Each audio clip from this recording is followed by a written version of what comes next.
વડગામ ધારાસભ્ય જિગ્નેશ મેવાણી જિગ્નેશ મેવાણીએ કાલે રેલી યોજી બનાસકાંઠા જિલ્લા કલેક્ટરને આવેદનપત્ર આપ્યું અને આવેદનપત્ર આપ્યા બાદ બનાસકાંઠા અને વાવ થરાદ જિલ્લાના એસપી અને કલેક્ટરને કહ્યું કે 1 મહિના પછી આ બંને અધિકારીઓ અમને ચેલેન્જ આપવા જોઈએ, કારણ કે કયા વિસ્તારમાં દારૂ વેચાય છે કે જુગાર વેચાય છે કે એમડી ડ્રગ્સ વેચાય છે, આવું અમને આ અધિકારીઓ ચેલેન્જ આપવા જોઈએ। કેમ આવું જિગ્નેશ મેવાણીએ કહ્યું તેની વિગતે વાત આ વિડીયોમાં કરવી છે। વૈષ્ણવજન તો તેને કહીએ જે પીડ પરાઈ જાનાને રે। નમસ્કાર, હું છું દિનેશ ઠાકોર। નવજીવન ન્યૂઝમાં આપનું હાર્દિક સ્વાગત છે। વાત વડગામ ધારાસભ્ય જિગ્નેશ મેવાણીની છે। કાલે પાલનપુરમાં રેલી યોજી અને રેલી થકી બનાસકાંઠા જિલ્લા કલેક્ટરને વડગામ ધારાસભ્ય જિગ્નેશ મેવાણી, ગુલાબસિંહ રાજપૂત સહિતના કોંગ્રેસના નેતાઓએ આવેદનપત્ર આપ્યું અને આવેદનપત્ર આપતી વખતે કલેક્ટરને વડગામ ધારાસભ્ય જિગ્નેશ મેવાણીએ કહ્યું કે અમને આશા અને અપેક્ષા આ બંને જિલ્લાના કલેક્ટર અને એસપી જોડે છે અને એવી આશા છે કે 1 મહિના પછી અમને આ બંને જિલ્લાના અધિકારીઓ એવું કહેવા જોઈએ કે જિગ્નેશભાઈ, તમે અમને એવી જગ્યા બતાવો કે આ જગ્યાએ વિદેશી દારૂ વેચાય છે, એમડી ડ્રગ્સ વેચાય છે, ગેરકાયદેસર પ્રવૃત્તિ થાય છે, આવું અમને અધિકારીઓ કહેવા જોઈએ। કારણ કે આ અધિકારીઓની જવાબદારી છે, આ જે બદી છે આ બદીને નાબૂદ કરવાની સૌથી મોટી જવાબદારી આ અધિકારીઓની છે। આ અધિકારીઓ ધારે તો જ આ જે બદી છે આ બદી દૂર થઈ શકે એમ છે। શું કહી રહ્યા છે વડગામ ધારાસભ્ય જિગ્નેશ મેવાણી તે પણ તમે સાંભળો। જ્ઞાનીબેન, કાંતિભાઈ, ગુલાબસિંહભાઈ અને હું અમને થરાદ અને બનાસકાંઠાના કલેક્ટર અને જિલ્લા પોલીસ વડા એ આજથી 1 મહિના પછી ચેલેન્જ આપે અમને કે હવે તમે અમને બતાવો કઈ જગ્યાએ અડ્ડો ચાલુ છે અને અમે શોધી ના શકીએ। હવે કઈ જગ્યાએ જુગારનો અડ્ડો, દારૂનો અડ્ડો, કુટાણખાનો કે ડ્રગ્સ કે ગાંજો ક્યાંય મળતું નથી। અમારી ચેલેન્જ છે કે તમે અમને શોધીને બતાવો। આવી ચેલેન્જ થરાદ અને બનાસકાંઠાના જિલ્લા પોલીસ વડા અને બંને કલેક્ટર અમને આપે અને અમે ઈચ્છીએ છીએ કે અમે નિષ્ફળ જઈએ।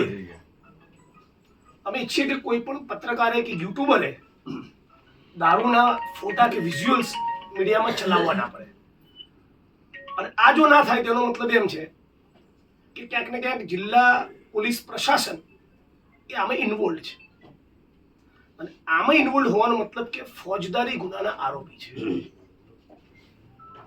પ્રોહિબિશનની પોલિસી છે, જે દારૂ થરાદ અને બનાસકાંઠાથી નીકળી પાટણ, મહેસાણા, ગાંધીનગર મારફતે અમદાવાદ જતો હોય તો દરેકના જિલ્લા પોલીસ વડા કલેક્ટરોની જવાબદારી બને છે અને એ જવાબદારી નિભાવવામાં નાના કર્મચારીની ચૂક થાય તો સ્ટેટ મોનિટરિંગ સેલ એ કોન્સ્ટેબલને સસ્પેન્ડ કરે, હેડ કોન્સ્ટેબલને કરે, એએસઆઈ, પીએસઆઈ ને પીઆઈ કરે, ત્યાં વાત પતી જાય। એની ઉપર એસપી કે આઈજીની પૂછપરછ પણ થતી નથી કે 365 દિવસમાંથી ઓછામાં ઓછા 300 દિવસ તમારા જિલ્લામાં રાજસ્થાનનો દારૂ આવ્યો કઈ રીતે? અચ્છા, અમુક ગાડીઓ એટલી મોટી સંખ્યામાં આવતી હોય છે કે પ્રત્યેક, હું જિલ્લા પોલીસ વડો કે કલેક્ટર તો હું બી ના રોકી શકું, પણ વાંક એ અધિકારીઓનો છે જે લાઈનો સેટ કરે છે કે આ સ્પેસિફિક 5 ટ્રકોને આજે રાત્રે નીકળવા દેવી, આખો મહિના નીકળવા દેવી અને એમાંથી બંડલો સેટ થયેલો હોય। આવું આપણા બનાસકાંઠાના થરાદમાં ના થાય એ અમારી લાગણી તમે ઉપર પહોંચાડો। આ મુદ્દા નંબર 1।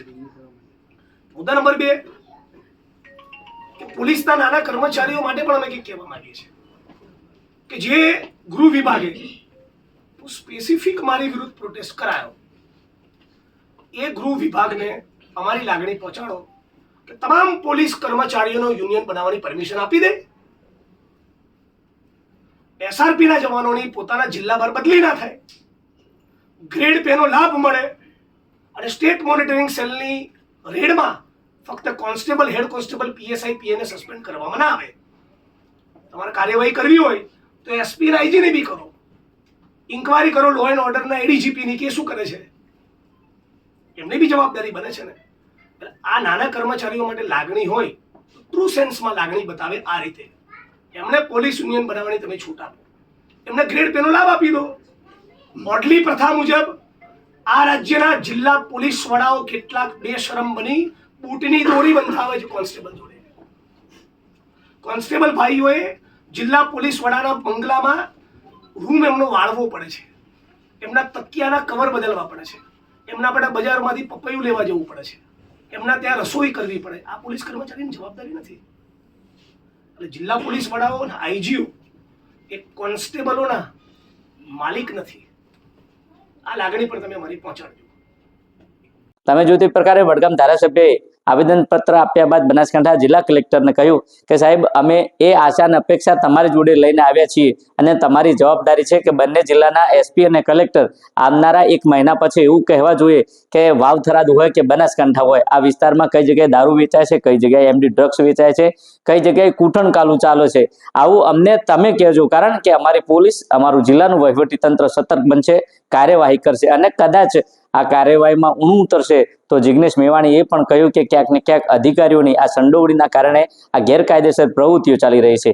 ત્યારે આવનાર સમયમાં બંને જિલ્લાના કલેક્ટર અને એસપી કેવા આ કાર્યવાહી કરે છે તે તો આવનારો સમય બતાવશે. દિનેશ ઠાકોર, નવજીવન ન્યૂઝ, બનાસકાંઠા.